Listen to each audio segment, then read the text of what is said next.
L'IA et l'emploi, c'est le grand sujet, celui qui fait couler beaucoup d'encre. On entend de tout, des promesses, des peurs. Mais concrètement, sur le terrain, qu'est-ce qui se passe? Eh bien aujourd'hui, on va essayer d'y voir plus clair. On va plonger ensemble dans un cas très concret, celui d'Alliance Partners, pour décrypter ce qui se cache vraiment derrière les beaux discours. Bienvenue dans La quotidienne de l'IA, la rubrique du premier site d'information sur l'intelligence artificielle en France, ia-info.fr. On est reparti pour un nouveau décryptage. Alors, pour cette analyse, on s'appuie sur un article vraiment intéressant de Didier Taormina, qui a été publié en mars 2026. C'est une analyse assez critique, on va le voir, de la manière dont une grande entreprise a communiqué sur l'automatisation de ses métiers. Et l'article commence fort, avec cette citation qui plante tout de suite le décor. C'est assez percutant, non? Ça nous met directement dans l'ambiance. On a l'annonce de centaines de suppressions de postes, mais présentée avec un calme, une sérénité, qui forcément pose question. Bon, première partie, l'annonce elle-même. Comment est-ce que ça a été présenté officiellement?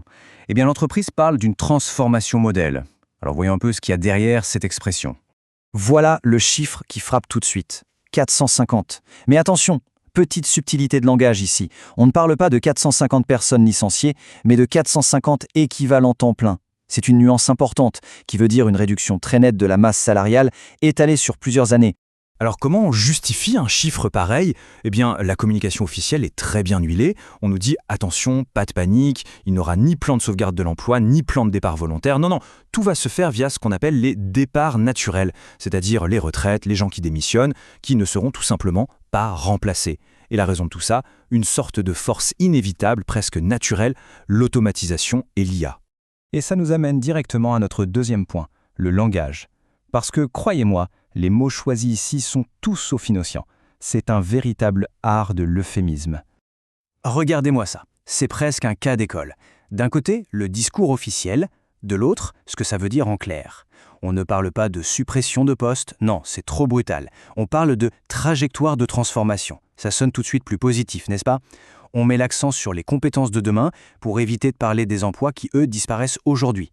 Et cette transformation globale est présentée comme une évidence, une force contre laquelle on ne peut rien. C'est très malin parce que, comme le souligne l'article, comment est-ce qu'on peut contester quelque chose qui est présenté comme inéluctable?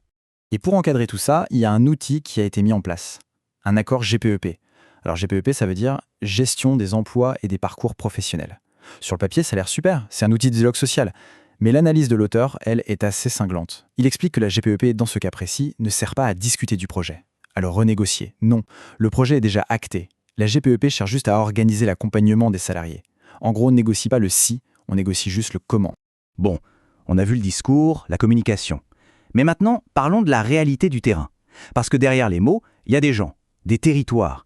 Quel est le vrai coût social de cette transformation? Et là, un autre chiffre tombe, 300. 300 sur les 500 postes d'un seul et même site, celui du Mans. Faites le calcul. On parle de plus de la moitié des emplois qui pourraient disparaître sur ce site en particulier. C'est énorme. Et là, évidemment, on dépasse complètement la simple statistique. On parle d'un vrai choc pour un territoire. 300 emplois en moins dans une ville comme Le Mans, ça a des conséquences en cascade. Pour l'économie locale, pour les petits commerces et bien sûr pour des centaines de familles. C'est toute cette dimension humaine, sociale, qui est complètement gommée dans le discours national. Ok, maintenant prenons un peu de recul. Parce que ce cas, celui d'Alliance, il n'est pas unique, loin de là. En fait, il est symptomatique d'une tendance beaucoup plus large. Si on regarde tout le secteur d'assurance, c'est une véritable révolution qui est en marche. Les chiffres sont assez parlants. D'ici 2030, on estime que 40% des emplois du secteur pourraient être profondément transformés. 40%. Ça représente des dizaines de milliers d'emplois rien qu'en France. On voit bien que l'enjeu est bien plus vaste qu'une seule entreprise. Et l'article pose alors une question qui dérange un peu. Quel est le rôle des médias spécialisés dans tout ça? L'auteur fait un constat assez sévère.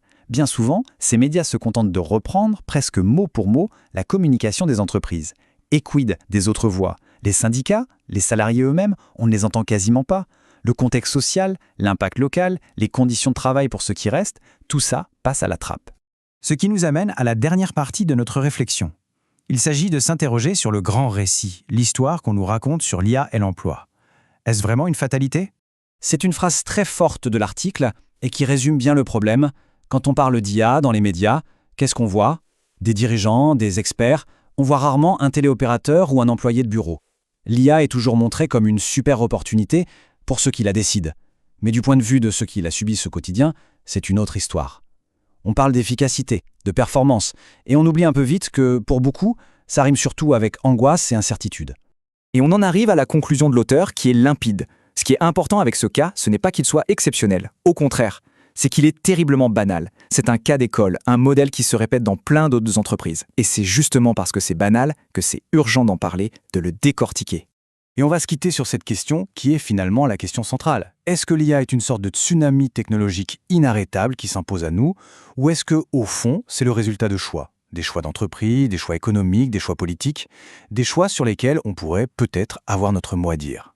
C'est une question ouverte, mais la réponse qu'on y apportera collectivement, elle dessinera le monde du travail de demain.